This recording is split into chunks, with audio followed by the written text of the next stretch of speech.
Hi hello ಎಲ್ರಿಗೂ ನಮಸ್ತೆ, welcome back to my channel. ನಾನು ದೀಪಿಕಾ ಗೌಡ. ನಿಮಗೆ ಸಿಪ್ ಅಂದ್ರೇನು, ಲಂಸಮ್ ಅಂದ್ರೇನು ಎರಡು ಕನ್ಫ್ಯೂಷನ್ ಆಗ್ತಾ ಇದೆಯಾ? ಮ್ಯೂಚುವಲ್ ಫಂಡ್ ಅಂದ್ರೇನು ಅಂತ ನೀವು ಕಳೆದ ವಿಡಿಯೋದಲ್ಲಿ ತಿಳ್ಕೊಂಡಿದ್ದೀರಾ? ಯಾರು ಈ ವಿಡಿಯೋನ ನೋಡಿಲ್ಲ, ಆ ವಿಡಿಯೋನ ಒಂದ್ಸಲ ತಿಳ್ಕೊಳ್ಳಿ. ಅದನ್ನ ತಿಳ್ಕೊಂಡ್ರೆ ನಿಮ್ಗೆ ಈ ವಿಡಿಯೋ ತುಂಬಾ ಈಸಿ ಆಗುತ್ತೆ ಅಂತಾನೆ ಹೇಳ್ತೀನಿ.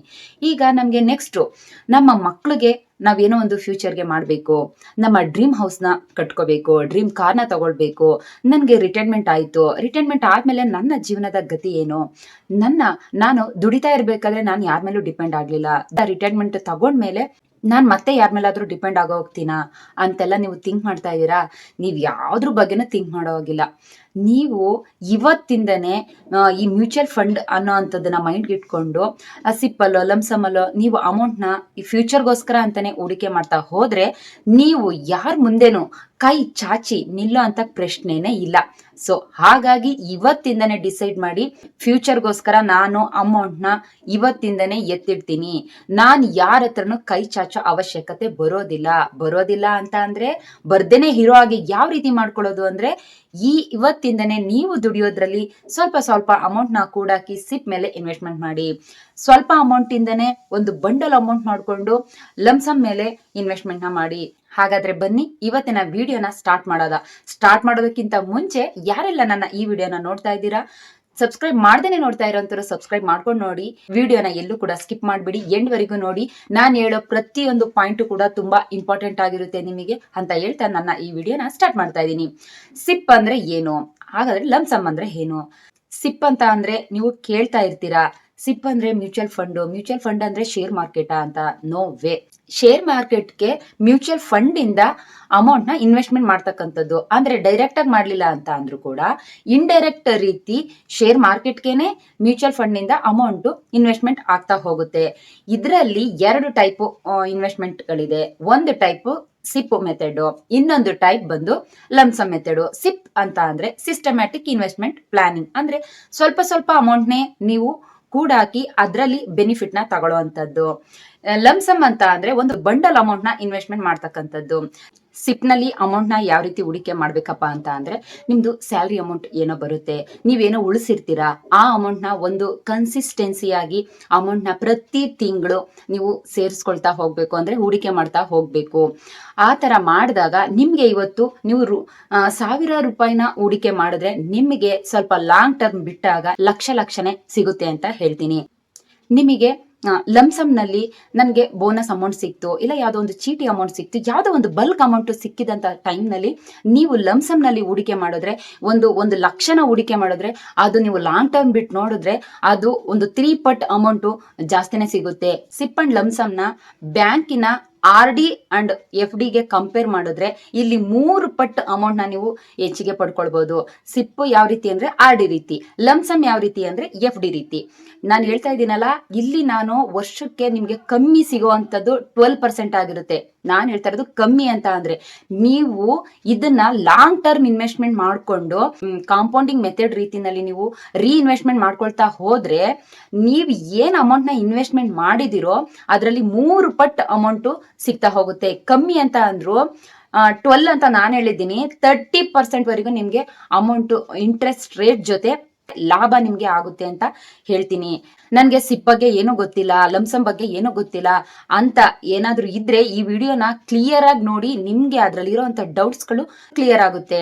ಫಾರ್ ಎಕ್ಸಾಂಪಲ್, ಸಿಪ್ ನಲ್ಲಿ ನೀವು ಪ್ರತಿ ತಿಂಗಳು 5,000 ಇನ್ವೆಸ್ಟ್ಮೆಂಟ್ ಮಾಡ್ತೀರಾ ಅಂತ ಇಟ್ಕೊಳ್ಳಿ. ಟರ್ಮ್ ಬಂದು 10 ವರ್ಷ ಟರ್ಮ್ ನ ತಗೊಂಡಿರ್ತೀರಾ, ಅದಕ್ಕೆ 12%, ಜಾಸ್ತಿ ಬೇಡ, ಸಿಂಪಲ್ ಆಗಿ 12% ರಿಟರ್ನ್ಸ್ ಅಂತ ಅನ್ಕೊಂಡ್ರು ಕೂಡ ನೀವು 10 ವರ್ಷಕ್ಕೆ 6 ಲಕ್ಷ ದುಡ್ಡನ್ನ ಇನ್ವೆಸ್ಟ್ಮೆಂಟ್ ಮಾಡಿರ್ತೀರಾ. ನೀವು 6 ಲಕ್ಷ ದುಡ್ಡನ್ನ ಮಾತ್ರ ಇನ್ವೆಸ್ಟ್ಮೆಂಟ್ ಮಾಡಿರ್ತೀರಾ, ನಿಮಗೆ 10 ವರ್ಷಕ್ಕೆ ಸಿಗುವಂತದ್ದು ಕಾಂಪೌಂಡಿಂಗ್ ಲಾಭದಿಂದ, ಅಂದ್ರೆ ಏನ್ ಲಾಭ ಸಿಗ್ಬೇಕೋ ಅದು ರಿಟರ್ನ್ ಸಿಕ್ಕಿರುತ್ತೆ, ಮತ್ತೆ ಇನ್ವೆಸ್ಟ್ಮೆಂಟ್ ಆಗ್ತಾ ಇರುತ್ತೆ. ಕಾಂಪೌಂಡಿಂಗ್ ನಲ್ಲಿ ಇನ್ವೆಸ್ಟ್ಮೆಂಟ್ ಆಗ್ತಾ ಇರೋದ್ರಿಂದ ನಿಮ್ಗೆ ಹೆಚ್ಚು ಲಾಭ ಸಿಗುತ್ತೆ. ಆ ಹೆಚ್ಚು ಲಾಭನೇ ನೀವು ಹೂಡಿಕೆ ಮಾಡ್ತಕ್ಕಂಥದ್ದು 10 ವರ್ಷಕ್ಕೆ, ಅಂದ್ರೆ ಸೇರಿಸಿ ಹೂಡಿಕೆ ಮಾಡ್ತಕ್ಕಂಥದ್ದು 6 ಲಕ್ಷ ಮಾತ್ರ, ಕೇವಲ 6 ಲಕ್ಷ ಮಾತ್ರ. ಆದ್ರೆ ನಿಮ್ಗೆ ಕಾಂಪೌಂಡಿಂಗ್ ಲಾಭದ ಜೊತೆಗೆ ಸಿಗುವಂತದ್ದು 11,60,000 ದುಡ್ಡು. ನೀವು ಹೂಡಿಕೆ ಮಾಡಿದ್ದು ಕೇವಲ 6 ಲಕ್ಷ, ನಾನಿಲ್ಲಿ ಕೇವಲ 12% ಮಾತ್ರ ಹೇಳಿದ್ದೀನಿ. ನೀವು ಲಾಂಗ್ ಟರ್ಮ್ ಇಡೋದ್ರಿಂದ ನಿಮ್ಗೆ ಇನ್ನೂ ಕೂಡ ಹೆಚ್ಚು ಲಾಭ ಸಿಗುತ್ತೆ.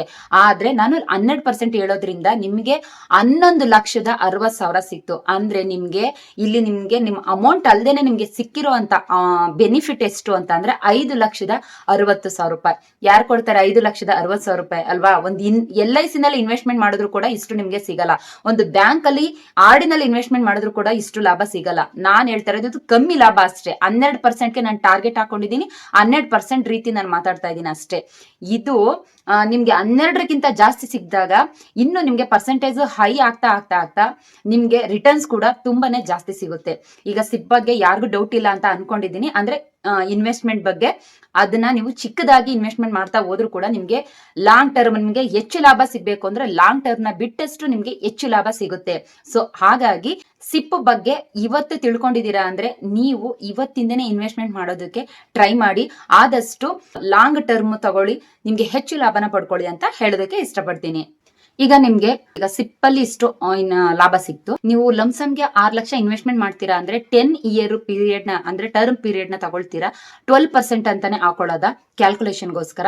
ಆತರ ಆದಾಗ ಒಂದು ಸಲಕ್ಕೆ ನೀವು 6 ಲಕ್ಷನ ಇನ್ವೆಸ್ಟ್ಮೆಂಟ್ ಮಾಡ್ತೀರಾ ಲಂಸಮ್ ಅಲ್ಲಿ ಅಂತ ಅಂದ್ರೆ 10 ವರ್ಷ ಟೈಮ್ ಪೀರಿಯಡ್ ಅಂತ ಅಂದ್ರೆ 18,65,000 ಫ್ಯೂಚರ್ ಅಮೌಂಟ್ ಆಗಿರುತ್ತೆ. ಅಂದ್ರೆ ಫ್ಯೂಚರ್ ವ್ಯಾಲ್ಯೂ ಆಗಿರುತ್ತೆ. ನಿಮ್ಗೆ ಇದ್ರಲ್ಲಿ ಲಾಭ ಸಿಗ್ತಕ್ಕಂಥದ್ದು 12,65,000. ನೋಡಿ, ಈಗ ಸಿಪ್ಗುನು ಮತ್ತೆ ಲಂಸಮ್ಗುನು ಕ್ಯಾಲ್ಕುಲೇಷನ್ ಹಾಕಕ್ ಹೋದ್ರೆ ನೀವು ಅದ್ರಲ್ಲೂ ಕೂಡ 6 ಲಕ್ಷನ ಇನ್ವೆಸ್ಟ್ಮೆಂಟ್ ಮಾಡಿರ್ತೀರಾ. ಅದ್ರಲ್ಲಿ ನಿಮ್ಗೆ ಸಿಗೋ ಅಂತ ಬೆನಿಫಿಟ್ 5,60,000 ರೂಪಾಯಿ. ನಿಮ್ಗೆ ಇದ್ರಲ್ಲಿ ಸಿಗೋ ಅಂತ ಬೆನಿಫಿಟ್ 12,65,000. ಇದ್ರಲ್ಲಿ ಏನಪ್ಪಾ ಡಿಫ್ರೆನ್ಸ್ ಅಂತ ಅಂದ್ರೆ ಅದ್ರಲ್ಲಿ ಚಿಕ್ಕದಾಗಿ ಅಮೌಂಟ್ ನ ಹೂಡಿಕೆ ಮಾಡಿ 6 ಲಕ್ಷ ಮಾಡ್ಕೊಂಡಿರ್ತೀರಾ. ಇದ್ರಲ್ಲಿ ಒಂದೇ ಸಲ 6 ಲಕ್ಷನ ಇನ್ವೆಸ್ಟ್ಮೆಂಟ್ ಮಾಡಿರ್ತೀರಾ. ಹಾಗಾಗಿ ಇದ್ರಲ್ಲಿ ನಿಮ್ಗೆ ಇಷ್ಟು ಡಿಫ್ರೆನ್ಸ್ ಅಮೌಂಟ್. ಸಿಪ್ಗೆ ಕಂಪೇರ್ ಮಾಡಿದ್ರೆ ಲಂಸಮ್ಗೆ ಸ್ವಲ್ಪ ಅಮೌಂಟ್, ಎರಡಕ್ಕೂ ಕೂಡ ಇಂಟ್ರೆಸ್ಟ್ ರೇಟ್ ಒಂದೇ ಇದ್ರೂ ಕೂಡ ನಿಮ್ಗೆ ಇದ್ರಲ್ಲಿ ಹೆಚ್ಚು ಲಾಭ ಸಿಗುತ್ತೆ. ಯಾವ್ದ್ರಲ್ಲಿ ನಮ್ಗೆ ಹೆಚ್ಚು ಬೆನಿಫಿಟ್, ಯಾವ್ದು ಸೇಫು, ಯಾವ್ದು ರಿಸ್ಕ್, ಯಾವ್ದು ಹೈ ರಿಟರ್ನ್ಸ್ ಅನ್ನೋಂಥದ್ದು ಆತರ ಏನಾದ್ರು ನಿಮ್ ತಲೆನಲ್ಲಿ ಇದ್ರೆ ನೀವು ಇವಾಗ್ಲೇನೆ ಅದನ್ನ ಡೌಟ್ ನ ಕ್ಲಿಯರ್ ಮಾಡ್ಕೊಳ್ಳಿ. ನಾನ್ ನಿಮ್ಗೆ ಹೇಳ್ಕೊಡಿ. ಈಗ ಸಿಪ್ ಅಂತ ಅಂದ್ರೆ ನೀವು ಸಿಪ್ನಲ್ಲಿ ಅಮೌಂಟ್ನ ಚಿಕ್ಕದಾಗಿ ಅಮೌಂಟ್ನ ಇನ್ವೆಸ್ಟ್ಮೆಂಟ್ ಮಾಡ್ತೀರಾ. ಹೆಚ್ಚು ರಿಸ್ಕ್ ಇರೋದಿಲ್ಲ. ಅಕಸ್ಮಾತ್ ಏನಾದ್ರು ಮಾರ್ಕೆಟ್ ವ್ಯಾಲ್ಯೂ ಆ ಕಡೆ ಈ ಕಡೆ ಅಪ್ ಡೌನ್ ಆಗ್ತಾ ಇದ್ರು ಕೂಡ ನಿಮ್ಗೆ ಇದು ರುಪೀಸ್ ಕಾಸ್ಟ್ ಆವರೇಜ್ ಸಿಗುತ್ತೆ. ಅಂದ್ರೆ ಏನೇ ವ್ಯತ್ಯಾಸ ಇದ್ರೂ ಕೂಡ ನಿಮ್ಗೆ ಏನ್ 12% ರಿಟರ್ನ್ ಸಿಗ್ಬೇಕು ಅದು ಸಿಕ್ಕೇ ಸಿಗುತ್ತೆ. ಈ ಲಂಸಮ್ ನಲ್ಲಿ ಒಂದೇ ಸಲ ಒಂದು ದೊಡ್ಡ ಮೊತ್ತವನ್ನ ಹೂಡಿಕೆ ಮಾಡ್ತೀರಾ ಅಂತ ಅಂದ್ರೆ ಮಾರ್ಕೆಟ್ ವ್ಯಾಲ್ಯೂ ಕಮ್ಮಿ ಇದ್ದಾಗ್ಲೇ ನೋಡ್ಕೊಂಡು ಹೂಡಿಕೆನ ಮಾಡಬೇಕು. ನೀವು ಮಾಡೋಂಥ ಸಂದರ್ಭದಲ್ಲಿ ಇದೇ ಮಾರ್ಕೆಟ್ ವ್ಯಾಲ್ಯೂ ಕಮ್ಮಿ ಇದೆ ಅಂತ ನೀವು ಇನ್ವೆಸ್ಟ್ಮೆಂಟ್ ಮಾಡಿದಾಗ ನಿಮ್ಗೆ ಲಾಂಗ್ ಪೀರಿಯಡ್ ನಿಮ್ಗೆ ಏನಾದ್ರು ಇನ್ವೆಸ್ಟ್ಮೆಂಟ್ ಮಾಡಿರೋ ಅಂತ ರೇಟು ಅಂದ್ರೆ ಮಾರ್ಕೆಟಿಂಗ್ ರೇಟು ಸ್ವಲ್ಪ ಕಮ್ಮಿ ಆದಾಗ ನಿಮಗೆ ಅಲ್ಲಿ ನಿಮ್ಗೆ ಹೆಚ್ಚು ಲಾಭ ಸಿಗೋದಿಲ್ಲ. ರಿಸ್ಕ್ ಅನ್ನೋಂಥದ್ದು ಜಾಸ್ತಿ ಆಗುತ್ತೆ. ಹಾಗಾಗಿ ನೀವು ಹೊಸಬ್ರು ಅಂತ ಅಂದ್ರೆ ಚಿಕ್ಕದಾಗಿ ಅಮೌಂಟ್ ನ ನಾವು ಸೇವ್ ಮಾಡ್ಕೊಂಡು ಹೋಗೋದಕ್ಕೆ ಸಾಧ್ಯ ಅಂತ ಅಂದ್ರೆ ನೀವು ಸಿಪ್ಪೆ ಬೆಟರು ಅಂತ ನಾನು ಹೇಳೋದಕ್ಕೆ ಇಷ್ಟಪಡ್ತೀನಿ. ನಿಮ್ಗೆ ಬಂಡಲ್ ಅಮೌಂಟ್ ಯಾವ್ದೋ ಒಂದು ಬೋನಸ್ ಸಿಕ್ತು, ಯಾವ್ದೋ ಒಂದು ಅಮೌಂಟ್ ದೊಡ್ಡದಾಗಿ ಬಲ್ಕ್ ಅಮೌಂಟ್ ಸಿಕ್ತು ಅಂದ್ರೆ ನೀವು ಲಂಸಮ್ ನಲ್ಲಿ ಹೂಡಿಕೆ ಮಾಡಿ ಇದೆ ಮಾರ್ಕೆಟ್ ವ್ಯಾಲ್ಯೂ ಯಾವ ರೀತಿ ಇದೆ ಅಂತ ತಿಳ್ಕೊಂಡು ಇನ್ವೆಸ್ಟ್ಮೆಂಟ್ ಮಾಡಿ. ಆದಷ್ಟು ಲಾಂಗ್ ಪೀರಿಯಡ್ ನ ತಗೊಳ್ಳಿ ಅಂತ ಹೇಳೋದಕ್ಕೆ ಇಷ್ಟನ ಪಡ್ತೀನಿ. ಈಗ ಸಿಪ್ ಹಾಗೂ ಲಂಸಮ್ ಬಗ್ಗೆ ಯಾವ ರೀತಿ ಇನ್ವೆಸ್ಟ್ಮೆಂಟ್ ಮಾಡೋದು, ಎಷ್ಟು ಲಾಭ ಸಿಗುತ್ತೆ, ಎಷ್ಟು ರಿಟರ್ನ್ ಸಿಗುತ್ತೆ ಅನ್ನೋಂಥದ್ದನ್ನ ನೀವು ತಿಳ್ಕೊಂಡಿದ್ದೀರಾ. ಮ್ಯೂಚುವಲ್ ಫಂಡ್ ನಲ್ಲಿ ನೀವು ಸಿಪ್ಪಲ್ ಆದ್ರೂ ಇನ್ವೆಸ್ಟ್ಮೆಂಟ್ ಮಾಡಿ, ಲಂಸಮ್ ಅಲ್ಲಾದ್ರೂ ಇನ್ವೆಸ್ಟ್ಮೆಂಟ್ ಮಾಡಿ, ಎರಡು ರೀತಿ ನಿಮ್ಗೆ ರಿಟರ್ನ್ ಸಿಗುತ್ತೆ. ಎರಡು ರೀತಿ ಯಾವ್ದಪ್ಪ ಅಂದ್ರೆ ಗ್ರೋತ್ ಆಪ್ಷನ್ ಒಂದಿರುತ್ತೆ, ಇನ್ನೊಂದು ಡಿವಿಡೆಂಡ್ ಆಪ್ಷನ್ ಒಂದಿರುತ್ತೆ. ಗ್ರೋತ್ ಆಪ್ಷನ್ ಅಂತ ಅಂದ್ರೆ ನಿಮ್ಗೆ ಬರೋಂತ ಲಾಭನ ರೀ ಇನ್ವೆಸ್ಟ್ಮೆಂಟ್ ಮಾಡುವಂತದ್ದು. ಪ್ರಿನ್ಸಿಪಲ್ ಜೊತೆಗೆ ರೀ ಇನ್ವೆಸ್ಟ್ಮೆಂಟ್ ಮಾಡಿದಾಗ ನಿಮ್ಮ ಅಮೌಂಟ್ ಬೆಳೀತಾ ಹೋಗುತ್ತೆ. ಇದು ಕಾಂಪೌಂಡಿಂಗ್ ಮೆಥಡ್ ಅಂತ ಕರಿತೀವಿ. ಇನ್ನೊಂದು ಡಿವಿಡೆಂಡ್ ಆಪ್ಷನ್ ಅಂತ ಅಂದ್ರೆ ನಿಮ್ಗೆ ಪ್ರಿನ್ಸಿಪಲ್ ಅಮೌಂಟ್ ಜೊತೆಗೆ ನಿಮ್ಗೆ ಏನ್ ಲಾಭ ಸಿಗುತ್ತೋ ಅದನ್ನ ಒಂದು ಭಾಗನ ನಿಮ್ಗೆ ಕ್ಯಾಶ್ ಮುಖಾಂತರ ನಿಮ್ಗೆ ಅಮೌಂಟ್ ನ ಕೊಡ್ತಾರೆ. ಅದನ್ನ ಡಿವಿಡೆಂಡ್ ಆಪ್ಷನ್ ಅಂತ ಕರೀತಾರೆ. ನೀವು ಡಿವಿಡೆಂಡ್ ಆಪ್ಷನ್ ತಗೊಳ್ಳೋದ್ರ ಬದಲು ಅಂದ್ರೆ ನೀವು ಅಮೌಂಟ್ ನ ರಿಟರ್ನ್ಸ್ ಅಂದ್ರೆ ನಿಮ್ಮ ಲಾಭನ ಒಂದು ಭಾಗನ ತಗೊಳ್ಳೋದ್ರ ಬದಲು ನೀವು ಕಾಂಪೌಂಡಿಂಗ್ ಆಗಿ ಅಂದ್ರೆ ರೀ ಇನ್ವೆಸ್ಟ್ಮೆಂಟ್ ಮಾಡಿದ್ರೆ ಹೆಚ್ಚು ಲಾಭ. ನಿಮ್ಮ ಅಮೌಂಟ್ ಏನಿರುತ್ತೋ ಅದಕ್ಕೆ ಪ್ರಿನ್ಸಿಪಲ್ ಪ್ಲಸ್ ಪರ್ಸೆಂಟೇಜ್ ಅಂದ್ರೆ ಪ್ರಿನ್ಸಿಪಲ್ ಪ್ಲಸ್ ಲಾಭನ ಎರಡನ್ನೂ ಕೂಡ ಸೇರಿಸಿ ರೀ ಇನ್ವೆಸ್ಟ್ಮೆಂಟ್ ಮಾಡೋದ್ರಿಂದ ಅದಕ್ಕೂ ಕೂಡ ನಿಮ್ಗೆ ಹೆಚ್ಚು ಲಾಭ ಸಿಗುತ್ತೆ. ಅದಕ್ಕೆ ಏನು 12% ಅಂತ ಏನ್ ಹೇಳಿದಿನೋ ಅದಕ್ಕೂ ಕೂಡ ಅದು ಅಪ್ಲೈ ಆಗುತ್ತೆ. ಸೊ ಹಾಗಾಗಿ ನೀವು ಕಾಂಪೌಂಡಿಂಗ್ ಆಪ್ಷನ್ ಚೂಸ್ ಮಾಡಿದ್ರೆ ತುಂಬಾ ಒಳ್ಳೇದು ಅಂತ ಹೇಳೋದಕ್ಕೆ ಇಷ್ಟಪಡ್ತೀನಿ. ಜೊತೆಗೆ ಲಾಭ ಕೂಡ ಇದರಲ್ಲಿ ಜಾಸ್ತಿ ಇರುತ್ತೆ. ಈಗ ಸಿಪ್ನಲ್ಲಾಗಲಿ ಲಮ್ಸಮ್ನಲ್ಲಾಗಲಿ ನೀವು ಯಾವ ರೀತಿ ಮೆಥಡ್ನ ಚೂಸ್ ಮಾಡಬೇಕು ಅನ್ನೋವಂಥದ್ದು, ಎಷ್ಟು ರಿಟರ್ನ್ ಸಿಗುತ್ತೆ, ಯಾವುದು ಹೈ ರಿಸ್ಕೋ, ಯಾವುದು ಲೋ ರಿಸ್ಕೋ, ಯಾವುದು ಮೀಡಿಯಮು ಅಂತ ತಿಳಿಸ್ಕೊಡ್ತೀನಿ. ಈಗ ನೀವು ಚೂಸ್ ಮಾಡಬೇಕಾಗಿರೋ ಮೆಥಡ್ ಅಂದರೆ ಟೈಪು ಯಾವುದಪ್ಪ ಅಂತ ಅಂದರೆ, ಇದರಲ್ಲಿ 4 ವಿಧವಾದ ಟೈಪ್ಗಳಿರುತ್ತೆ. ನಂಬರ್ 1 ಇಕ್ವಿಟಿ ಫಂಡ್ ಅಂತ ಹೇಳಿ, ನಂಬರ್ 2 ಡೆಪ್ಟ್ ಫಂಡ್ ಅಂತ ಹೇಳಿ, ನಂಬರ್ 3 ಹೈಬ್ರಿಡ್ ಫಂಡ್ ಅಂತ ಹೇಳಿ, ನಂಬರ್ 4 ಇಂಡೆಕ್ಸ್ ಫಂಡ್ ಅಂತ ಹೇಳಿ. ಈಗ ಯಾವ್ಯಾವುದರಲ್ಲಿ ಎಷ್ಟು ರಿಸ್ಕು, ಯಾವುದು ಎಷ್ಟು ಹೈ ರಿಟರ್ನ್ಸ್ ಪರ್ಸೆಂಟೇಜ್ ಅಂತ ಹೇಳ್ತಾ ಹೋಗ್ತೀನಿ. ನೀವು ಇದನ್ನ ಚೂಸ್ ಮಾಡಿಕೊಂಡು ನಿಮಗೆ ಯಾವುದು ಸೂಕ್ತ ಅನ್ನೋವಂಥದ್ದನ್ನ ತಿಳ್ಕೊಂಡು ನೀವು ಈ ಮೆಥಡ್ನಲ್ಲಿ, ಈ ಟೈಪ್ನಲ್ಲಿ ನೀವು ಅಮೌಂಟ್ನ ಇನ್ವೆಸ್ಟ್ಮೆಂಟ್ ಮಾಡಬೇಕಾಗುತ್ತೆ. ಈಗ ಫಸ್ಟು ಇಕ್ವಿಟಿ ಫಂಡ್ನ ತಗೊಳ್ಳೋದ.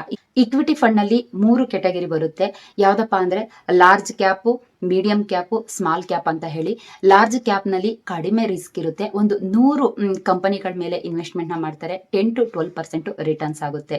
ನಂಬರ್ 2 ಯಾವುದಪ್ಪ ಇಕ್ವಿಟಿ ಇದರಲ್ಲಿ ಅಂತಂದರೆ ಮೀಡಿಯಂ ಅಂತ ಅಂದರೆ ಇದರಲ್ಲಿ ಮೀಡಿಯಂ ರಿಸ್ಕೇ ಇರುತ್ತೆ. ಇದರಲ್ಲಿ 12 to 15% ರಿಟರ್ನ್ ಸಿಗುತ್ತೆ. ಇದರಲ್ಲಿ ಕಮ್ಮಿ ಅಂತ ಅಂದ್ರೆ 150ರಿಂದ 200 ಕಂಪನಿಗಳ ಮೇಲೆ ಹೂಡಿಕೆನ ಮಾಡ್ತಾರೆ. ಇನ್ನೊಂದು ಸ್ಮಾಲ್ ಕ್ಯಾಪ್, ಮೂರನೇದು ಇಕ್ವಿಟಿ ಫಂಡ್ನಲ್ಲಿ 3ನೇ ಕೆಟಗರಿ ವಿಧ ಅಂತ ಅಂದರೆ ಸ್ಮಾಲ್ ಕ್ಯಾಪ್ ಅಂತ ಹೇಳಿ.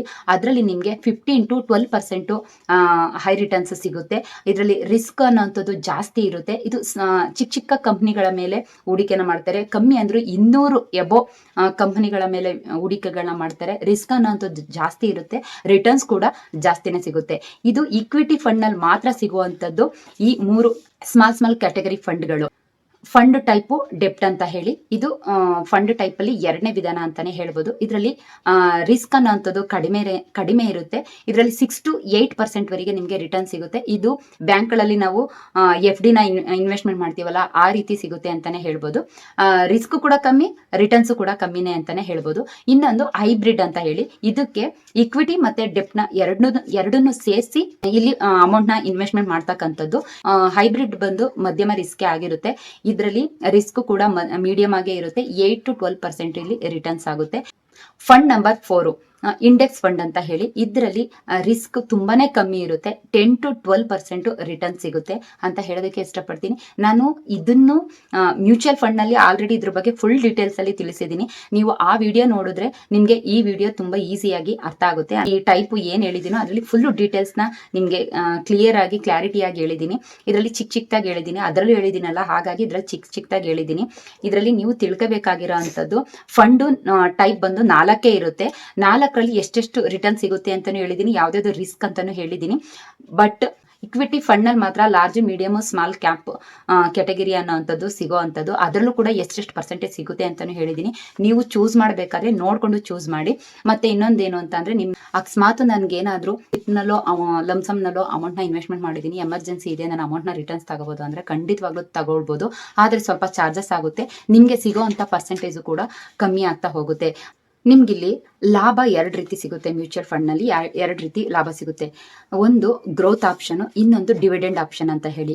ಗ್ರೋತ್ ಆಪ್ಷನ್ ಅಲ್ಲಿ ಕಾಂಪೌಂಡಿಂಗ್ ಅಮೌಂಟ್ ಆಗಿ ಮನಿ ಬೆಳ್ಕೊಳ್ತಾ ಹೋಗುತ್ತೆ. ಪ್ರಿನ್ಸಿಪಲ್ ಜೊತೆ ನಿಮ್ಗೆ ಏನು ಲಾಭ ಸಿಗುತ್ತೋ ಅದು ಇನ್ವೆಸ್ಟ್ಮೆಂಟ್ ಆಗಿ ಕಾಂಪೌಂಡಿಂಗ್ ಅಮೌಂಟ್ ಆಗಿ ಬೆಳ್ಕೊಳ್ತಾ ಹೋಗುತ್ತೆ. ಡಿವಿಡೆಂಡ್ ಆಪ್ಷನ್ ಅಲ್ಲಿ ನಿಮ್ಗೆ ಅಮೌಂಟು ಗ್ರೋತ್ ಆಗ್ತಾ ಹೋಗುತ್ತೆ. ಗ್ರೋತ್ ಆಗಿದ್ದ ಅಮೌಂಟ್ ನಲ್ಲಿ ನಿಮ್ಗೆ ಒಂದು ಭಾಗ ಲಾಭ ಅಂತ ಅದರಲ್ಲಿ ನಿಮ್ಗೆ ಕೊಟ್ಬಿಡ್ತಾರೆ. ಡಿವಿಡೆಂಡ್ ಆಪ್ಷನ್ ಅಲ್ಲಿ ನಿಮ್ಗೆ ರೆಗ್ಯುಲರ್ ಕ್ಯಾಶ್ ಪೇ ಔಟ್ ಆಗುತ್ತೆ. ಅಂದ್ರೆ ನಿಮ್ಗೆ ಏನು ಲಾಭ ಸಿಗುತ್ತೋ ಅದನ್ನ ರೆಗ್ಯುಲರ್ ಇನ್ಕಮ್ ಆಗಿ ನಿಮ್ಗೆ ಕೊಡ್ತಾ ಹೋಗ್ತಾರೆ. ಆದ್ರೆ ಗ್ರೋತ್ ಆಪ್ಷನ್ ಅಲ್ಲಿ ಆ ರೀತಿ ಕೊಡೋದಿಲ್ಲ, ನಿಮ್ಗೆ ಅಲ್ಲೇ ಇನ್ವೆಸ್ಟ್ಮೆಂಟ್ ಆಗುತ್ತೆ. ಸೊ ಹಾಗಾಗಿ ಲಾಂಗ್ ಟರ್ಮ್ ಆದ್ರೆ ನೀವು ಗ್ರೋತ್ ಆಪ್ಷನ್ ಚೂಸ್ ಮಾಡಿ, ಕಾಂಪೌಂಡಿಂಗ್ ಅಮೌಂಟ್ ಆಗಿ ನಿಮ್ಗೆ ಕನ್ವರ್ಟ್ ಆಗ್ತಾ ಹೆಚ್ಚು ಲಾಭ ಸಿಗುತ್ತೆ. ನಿಮ್ಗೆ ಶಾರ್ಟ್ ಟರ್ಮ್ ರೆಗ್ಯುಲರ್ ಆಗಿ ನನಗೆ ಇನ್ಕಮ್ ಬರ್ತಾ ಇರಬೇಕು ಅಂತ ಅಂದ್ರೆ ನೀವು ಡಿವಿಡೆಂಡ್ ಆಪ್ಷನ್ ಚೂಸ್ ಮಾಡಿ. ನಾನು ರೆಫರ್ ಮಾಡ್ತಕ್ಕಂಥದ್ದು ಆದಷ್ಟು ನೀವು ಗ್ರೋತ್ ಆಪ್ಷನ್ ಚೂಸ್ ಮಾಡಿ. ಈಗ ತಿಳ್ಕೊಂಡ್ರಲ್ಲ ಯಾವ ರೀತಿ ಸಿಪ್ನಲ್ಲಿ ಇನ್ವೆಸ್ಟ್ಮೆಂಟ್ ಮಾಡಬೇಕು, ಯಾವ ರೀತಿ ನಾವು ಲಮ್ಸಮ್ ನಲ್ಲಿ ಇನ್ವೆಸ್ಟ್ಮೆಂಟ್ ಮಾಡಬೇಕು ಅಂತ. ಚಿಕ್ಕದಾಗಿ ಅಮೌಂಟ್ ಏನಾದರೂ ಇದ್ರೆ ಸಿಪ್ ನಲ್ಲಿ ಇನ್ವೆಸ್ಟ್ಮೆಂಟ್ ಮಾಡಿ. ಇವಾಗ ಅಮೌಂಟ್ ಸಿಗ್ತಾ ಇದೆ ಅಂದ್ರೆ ಲಮ್ಸಮ್ ನಲ್ಲಿ ಇನ್ವೆಸ್ಟ್ಮೆಂಟ್ ಮಾಡಿ. 2 ಕೂಡ ಹೆಚ್ಚು ಲಾಭನ ಕೊಡುತ್ತೆ ಅಂತಾನೆ ಹೇಳ್ತೀನಿ. ನೀವು ಇಲ್ಲಿ ಮೋಸ್ಟ್ ಇಂಪಾರ್ಟೆಂಟ್ ಏನು ಅಂತ ಅಂದ್ರೆ, ಲಮ್ಸಮ್ ನಲ್ಲಿ ಅಮೌಂಟ್ ನ ನೀವು ಹೂಡಿಕೆ ಮಾಡಬೇಕಾದ್ರೆ ಮಾರ್ಕೆಟ್ ವ್ಯಾಲ್ಯೂ ಯಾವ ರೀತಿ ಇದೆ ಅಂತ ನೋಡ್ಕೊಂಡು ಹೂಡಿಕೆನ ಮಾಡಬೇಕು. ಇದರಲ್ಲಿ ರಿಸ್ಕ್ ತುಂಬಾನೇ ಇರುತ್ತೆ. ಆದ್ರೆ ಜಾಣ್ಮೆತನದಿಂದ ಇನ್ವೆಸ್ಟ್ಮೆಂಟ್ ನ ಮಾಡಿದ್ರೆ ನಿಮ್ಗೆ ಇದರಲ್ಲಿ ಹೆಚ್ಚು ಲಾಭನೇ ಸಿಗುತ್ತೆ ಸಿಪ್ಗೆ ಕಂಪೇರ್ ಮಾಡಿದ್ರೆ ಅಂತ ಹೇಳೋದಕ್ಕೆ ಇಷ್ಟಪಡ್ತೀನಿ. ನಿಮ್ಗೆ ಮಾರ್ಕೆಟ್ ವ್ಯಾಲ್ಯೂ ಯಾವ ರೀತಿ ಅಪ್ ಡೌನ್ ಆಗುತ್ತೆ ಅಂತ ನಮಗೆ ಗೊತ್ತಾಗಲ್ಲ ಅಂತ ಅಂದ್ರೆ, ಕೆಲವೊಂದು ಆಪ್ಗಳನ್ನ ಮ್ಯೂಚುವಲ್ ಫಂಡ್ ನಲ್ಲಿ ಹೇಳಿದ್ದೀನಿ. ಆ ಆಪ್ಗಳ ಮುಖಾಂತರ ನೀವು ಷೇರು ಮಾರ್ಕೆಟ್ ಯಾವ ರೀತಿ ಅಪ್ ಡೌನ್ ಆಗ್ತಾ ಇರುತ್ತೆ ಅಂತ ಅಲ್ಲಿ ನಿಮಗೆ ಗೊತ್ತಾಗುತ್ತೆ. ಮತ್ತೆ ನ್ಯೂಸ್ಗಳಲ್ಲೂ ಕೂಡ ಇವತ್ತಿನ ಷೇರು ಮಾರ್ಕೆಟ್ ಯಾವ ರೀತಿ ಅಪ್ ಡೌನ್ ಇದೆ ಅಂತಾನೂ ಕೂಡ ಹೇಳ್ತಾರೆ. ಮ್ಯೂಚುವಲ್ ಫಂಡ್ ಅಂದ್ರೆ ಇಂಡೈರೆಕ್ಟ್ ಆಗಿ ಷೇರು ಮಾರ್ಕೆಟ್ಗಳ ಮೇಲೆ ನಾವು ಅಮೌಂಟ್ ನ ಇನ್ವೆಸ್ಟ್ಮೆಂಟ್ ಮಾಡ್ತಕ್ಕಂಥದ್ದು. ಸೊ ಇದು ಕೂಡ ಸ್ವಲ್ಪ ಶೇರ್ ಮಾರ್ಕೆಟ್ಗೆ ಸಂಬಂಧಪಟ್ಟಿದೆ. ಯಾಕಂದ್ರೆ ನಾವು ಮ್ಯೂಚುವಲ್ ಫಂಡ್ ಅಮೌಂಟ್ ನ ಶೇರ್ ಮಾರ್ಕೆಟ್ಗಳ ಮೇಲೆನೆ ಹೂಡಿಕೆ ಮಾಡ್ತಕ್ಕಂಥದ್ದು. ಆದ್ರೆ ಷೇರು ಮಾರ್ಕೆಟ್ಗೆ ಕಂಪೇರ್ ಮಾಡಿದ್ರೆ mutual fund more than better, more than risk ಕಮ್ಮಿ ಅಂತ ಹೇಳೋದಕ್ಕೆ ಇಷ್ಟಪಡ್ತೀನಿ. ಆದಷ್ಟು ನೀವು ಅಮೌಂಟ್ನ ಸೇವ್ ಮಾಡೋದನ್ನ ಕಲ್ತ್ಕೊಳ್ಳಿ. ನಾವೇನು ದುಡಿತೀವಿ ಅನ್ನೋದಕ್ಕಿಂತ ನಾವೇನು ಸೇವ್ ಮಾಡಿದೀವಿ ಅನ್ನೋದು ಇಂಪಾರ್ಟೆಂಟು. ಏನು ಸೇವ್ ಮಾಡಿದೀವಿ ಅನ್ನೋದಕ್ಕಿಂತ ಯಾವ್ದ್ರ ಮೇಲೆ ಇನ್ವೆಸ್ಟ್ಮೆಂಟ್ ಮಾಡಿ ಎಷ್ಟು ಲಾಭನ ಗಳಿಸ್ಕೊಂಡಿದೀವಿ ಅನ್ನೋದು ಇಂಪಾರ್ಟೆಂಟು. ಎಷ್ಟು ಲಾಭನ ಪಡ್ಕೊಳ್ತಾ ಇದೀವಿ ಅನ್ನೋದಕ್ಕಿಂತ ಎಷ್ಟು ಸೇಫ್ ಆಗಿ ಅಮೌಂಟ್ನ ಇನ್ವೆಸ್ಟ್ಮೆಂಟ್ ಮಾಡ್ತಾ ಇದೀವಿ ಅನ್ನೋಂಥದ್ದು ಇಂಪಾರ್ಟೆಂಟು. ಸುಮ್ಮನೆ ನಿಮ್ಮ ದುಡ್ಡನ್ನ ಎಲ್ಲೋ ಏನೋ ವೇಸ್ಟ್ ಮಾಡೋದಕ್ಕಿಂತ ಇವತ್ತು ಒಂದು ಶಾಪಿಂಗ್ ಮಾಡಿದೀರಾ ಅಂತ ಅಂದ್ರೆ ಅದು ಶಾಶ್ವತವಾಗಿ ನಮ್ಮ ಹತ್ರ ಇರೋದಿಲ್ಲ. ಒಂದು ಬಟ್ಟೆನೇ ಶಾಪಿಂಗ್ ಮಾಡಿರ್ತೀರಾ ಅಂತ ಅನ್ಕೊಳ್ಳಿ, ಎಂಜಾಯ್ಮೆಂಟ್ಗೋಸ್ಕರ ಎಲ್ಲೋ ಒಂದು ಸುತ್ತಾಡೋದಕ್ಕೆ ಹೋಗಿರ್ತೀರಾ, ಎಲ್ಲೋ ಒಂದು ತಿಂದಿರ್ತೀರಾ, ಎಲ್ಲೋ ಒಂದು ಉಂಡಿರ್ತೀರಾ ಅಂತ ಅಂದ್ರೆ ಅದು ಯಾವ್ದು ನಿಮ್ಮ ಹತ್ರ ಶಾಶ್ವತವಾಗಿ ಉಳ್ಕೊಳ್ಳೋದಿಲ್ಲ. ನೀವು ಇವತ್ತು ಇನ್ವೆಸ್ಟ್ಮೆಂಟ್ ಮಾಡಿದೀರಾ ಅಂತ ಅಂದ್ರೆ ಅದು ಒಂದು ಲಾಂಗ್ ಟರ್ಮ್ ನಲ್ಲಿ ನಿಮ್ಗೆ ಒಂದು ದೊಡ್ಡ ಮೊತ್ತವಾಗಿ ಸಿಗುತ್ತೆ. ಅವತ್ತು ನೀವು ಅನ್ಕೊಂಡಿರೋಂಥ ಡ್ರೀಮ್ ನ ಅವತ್ತು ನೀವು ನನಸು ಮಾಡ್ಕೊಳ್ಬಹುದು ಅಂತ ಹೇಳೋದಕ್ಕೆ ಇಷ್ಟಪಡ್ತೀನಿ.